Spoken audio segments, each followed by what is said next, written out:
Hello, English learners. Welcome back to another great podcast here at English Pod. My name is Marco. And I'm Erica. And today we're going to be talking about one of our favorite topics, as always. Food. Food. We're going to be at a restaurant. And, one of the most difficult or embarrassing things to deal with at a restaurant is what to say when you don't like the food or when it's bad quality food. Right. So maybe we have to complain about the food or maybe even the service, right? That's right. And in this lesson, we're going to be learning some really wonderful words and phrases that you can use when you need to complain about the food or the service in a restaurant. Okay, so before we listen to what happens in this restaurant with this food, let's take a look very quickly at vocabulary preview. Vocabulary preview. Okay, we're only going to do one word today, and this you'll hear in the dialogue. An establishment. Establishment. This kind of establishment. Okay, so when I say an establishment, that's a noun. What is an establishment? It's basically a fancy word for a business or a restaurant in this case. In this case, it's a restaurant. Yep. But in general, you can say it's a business. So you have a very fine establishment. That's right. So an establishment, a type of business, a place of business, really. Very good. All right, so now it's time for us to listen to our dialogue. We're going to find out what's going on here. Apparently, there is a very angry customer, and we're going to find out why.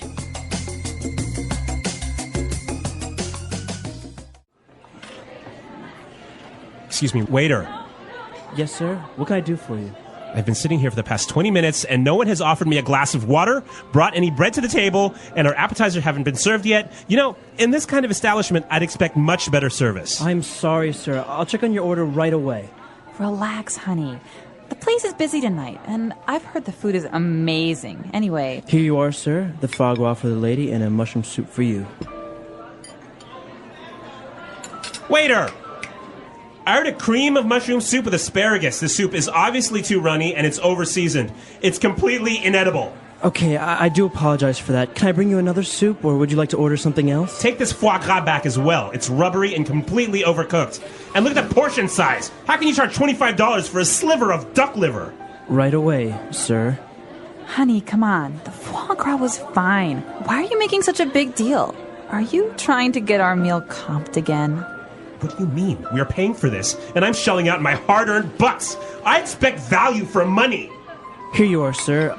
I hope it is all right now. The chef has prepared it especially for you. Yes, fine.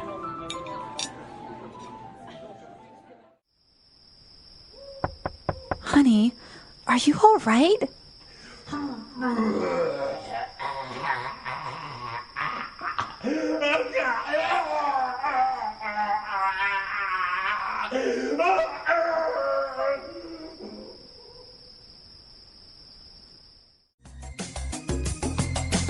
Well, I guess that's one lesson, hey? If you're in a restaurant, don't be too rude to the waiter. You never know what's going to happen. The waiter and the cook, right? Yeah, you don't want to offend that kitchen staff. All right, so we'll talk about that a little bit later on, but now I think we had some really interesting vocabulary of how to describe food that is not well prepared, and we can take a look at that now in Language Takeaway. Language takeaway. All right, so the guy in this dialogue, he ordered a mushroom soup, and he complained that the mushroom soup was too runny. Okay, the soup is too runny. Runny. So he wanted a cream of mushroom, so it should be a little bit thicker. Yep. But in this case, it was runny. So when something is runny, it's too liquid. Too liquid. And I think we can relate it to a runny nose, right? Exactly. Mm-hmm. Okay, so when liquid is coming out of your nose, a runny nose, in this case, the soup is runny. All right. And another thing that he was complaining about, the food was over-seasoned.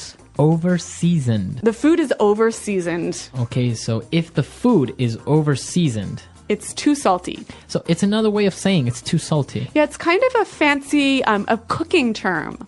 Now, can I say if there's too much pepper in the food, can I say it's over-seasoned? Well, technically, no. When a cook says something is over-seasoned, he's talking salt only. Only salt, okay. So the cream of mushroom is very runny, it's over-seasoned, and he said it's completely inedible. Inedible. It's inedible. Inedible. Now, this word edible, You can eat it. You can eat it. So we add this prefix inedible.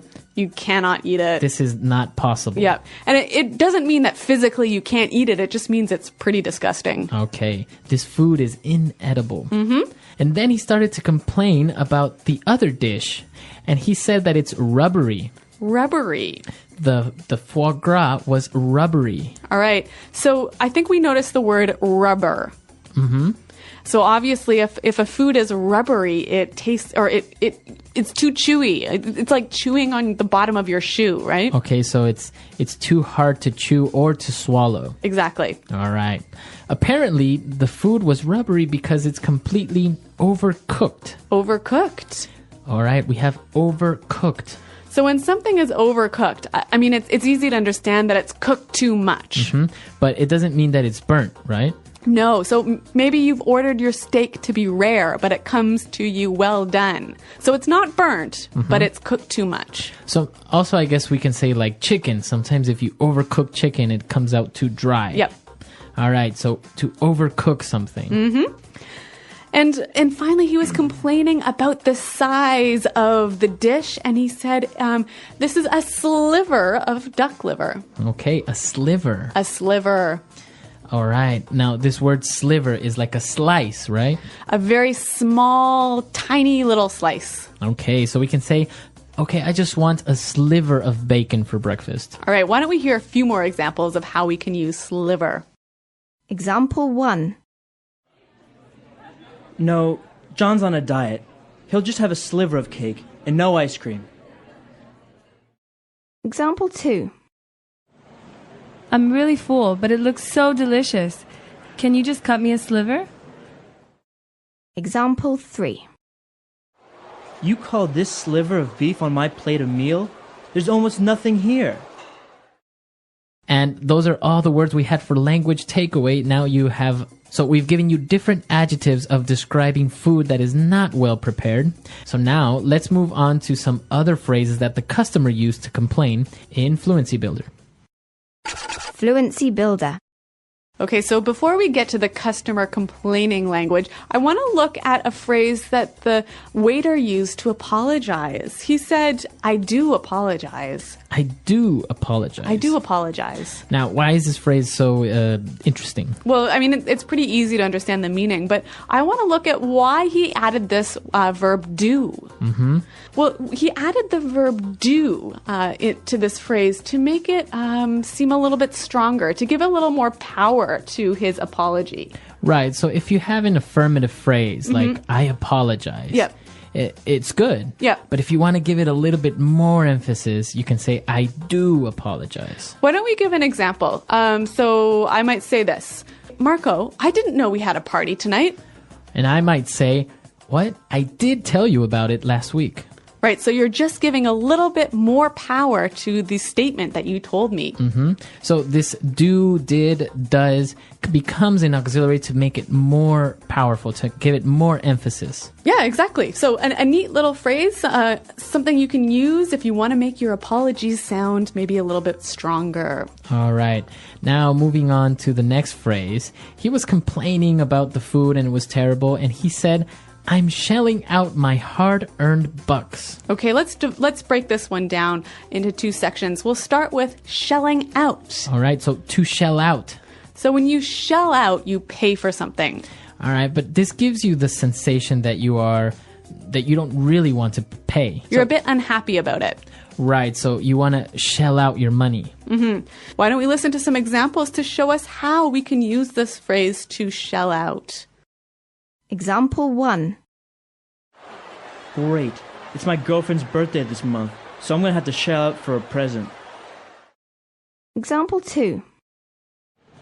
I really want those shoes, but I can't really afford to shell out $400. Example 3. I can't believe it. Ella shelled out the $800 for the tickets. I thought I would have to pay. All right, so now that we understand shell out, let's move on to the second part of that sentence. My hard-earned bucks. hard-earned bucks. My hard-earned bucks. Okay, so bucks are dollars, right? Dollars. Only dollars, right? Yeah, not pounds, not euros. But his hard-earned bucks is money he had to work really hard for. So I can also say my hard-earned money, right? Or my hard-earned cash. Exactly. Very good. So you worked hard to get it. All right, so three great phrases that can be used when you're complaining in a restaurant. And why don't we hear them one last time in context by listening to the dialogue?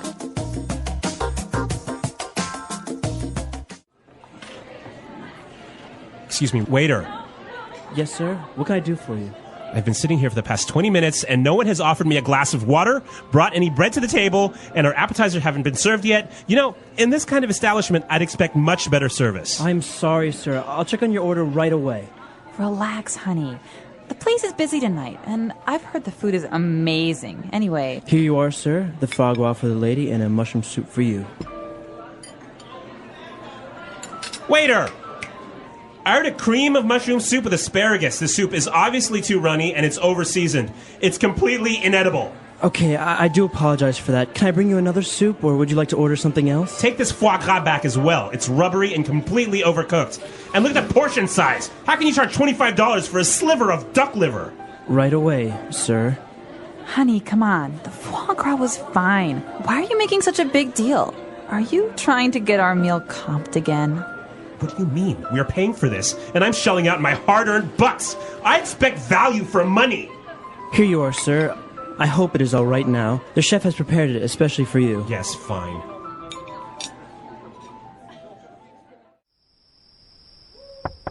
Honey, are you all right?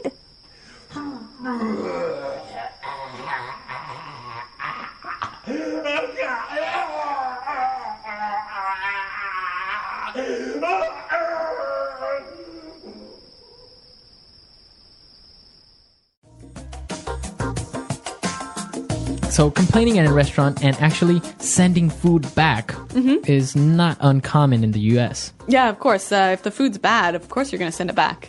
But maybe in other cultures, I think people would be a little bit more reluctant to do something like this. Yeah. But hey, you know what's an interesting thing about the way Americans eat in restaurants is sometimes at the end of the meal, if they haven't finished everything, they might ask for a doggy bag. A doggy bag, yeah. Yeah. So what is that, a doggy bag? Well, usually if you order a big meal or, half your steak is left over on your plate, you would ask for a doggy bag and they would bring you a little box or a bag and you would take it to supposedly give it to your dog. Right. So it's sort of like you tell the waiter, the steak was so good, I couldn't finish it. Can I take some home to my dog? Right. So you would just ask, waiter, can I have a doggy bag? Right. But it's sort of like code for, I'm going to eat this tomorrow for lunch. Exactly. Because people wouldn't really give it to their dogs. Yeah. I mean, that steak wrapped up in a fancy sort of foil swan is going to be pretty delicious the next day. right. Yeah, it's actually very common in the U.S., but in other countries, people will leave Yeah. entire plates of food on the It'd table. be totally impolite to ask the waiter to pack up the food for you. Exactly. Yep. So a little bit of cultural differences, but we want to know what you think and how things are done maybe in your country with complaining or sending food back or even this whole doggy bag situation. That's right. Why don't you visit our website, englishpod.com, and tell us about it. All right. We'll be there to answer any questions or comments, but we got to go now. So until then, Goodbye. bye.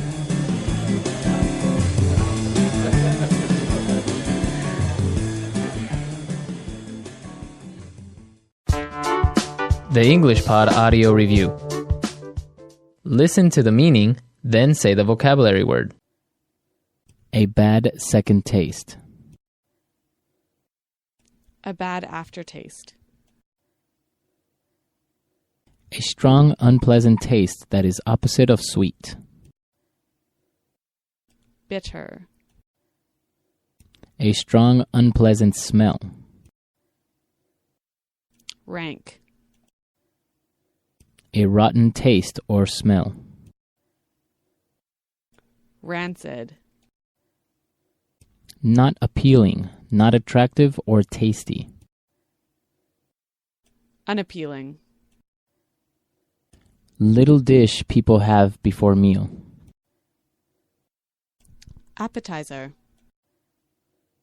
Place of business like a restaurant or hotel. Establishment. Work done by someone to serve customers. Service. The list containing your choices of dishes. Order. A food made from the livers of geese. Foie gras. More liquid than expected. Runny. Too salty. Over-seasoned. Cannot be eaten. Inedible. Difficult to chew.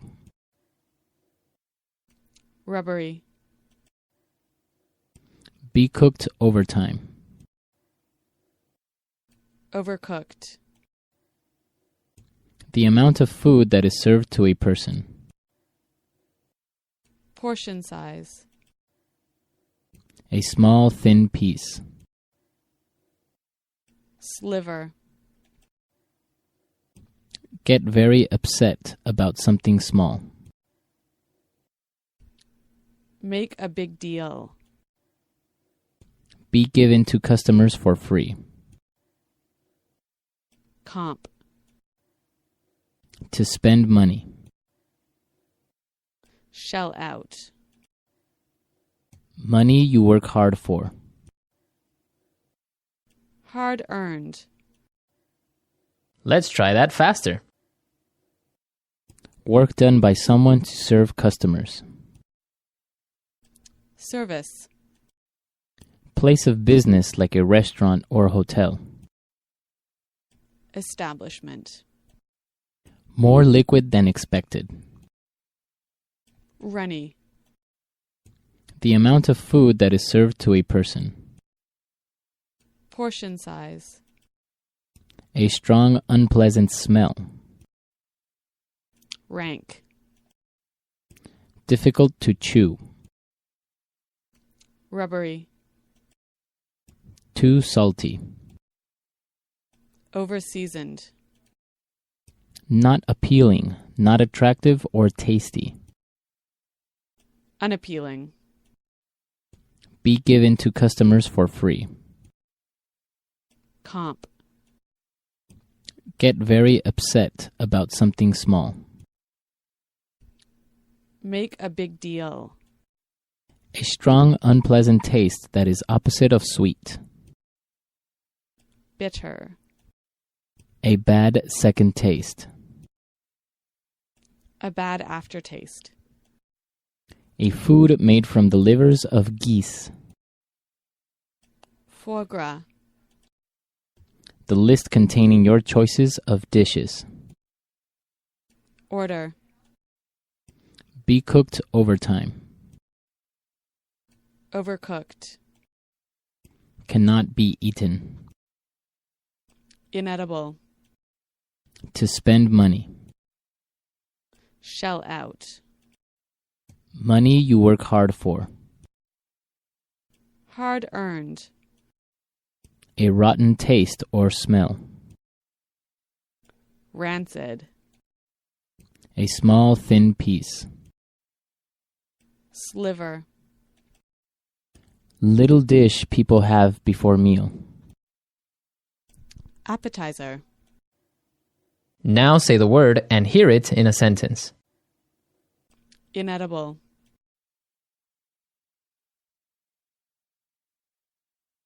This fish tastes terrible. It's completely inedible. Inedible.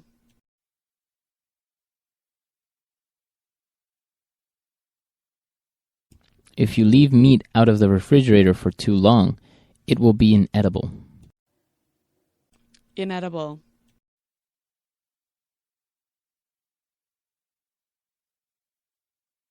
Are you sure you can eat that? Aren't the flower decorations on cakes inedible? Rubbery.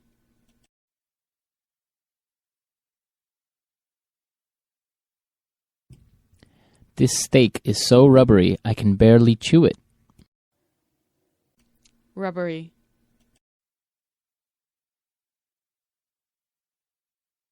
If the meat is so rubbery, why don't you send it back? Rubbery.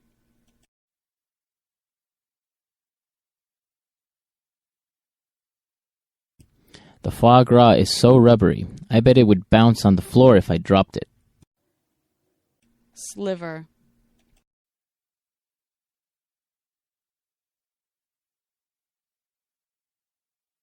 No, John's on a diet. He'll just have a sliver of cake and no ice cream. Sliver.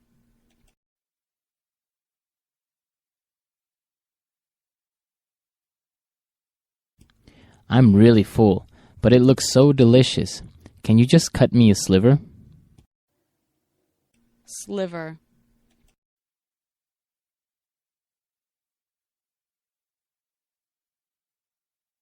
You call this sliver of beef on my plate a meal?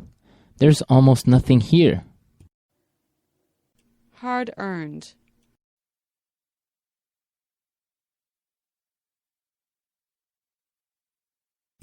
Doesn't it feel good when you use your hard-earned bucks to buy something you've always wanted?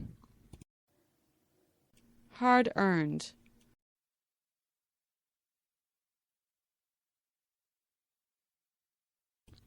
I refuse to spend my hard-earned bucks on someone who won't appreciate it. Hard-earned.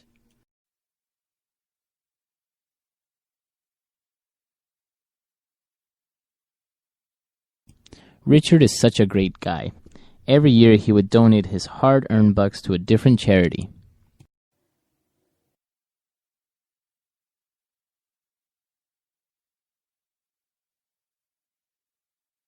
I can't believe I got a parking ticket yesterday. Now I'm going to have to shell out $75.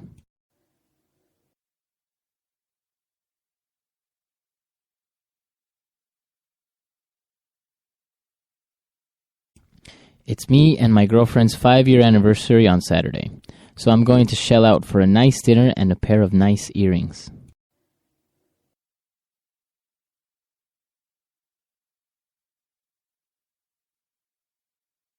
Tommy loved to party. Last night, he shelled out $300 buying people drinks.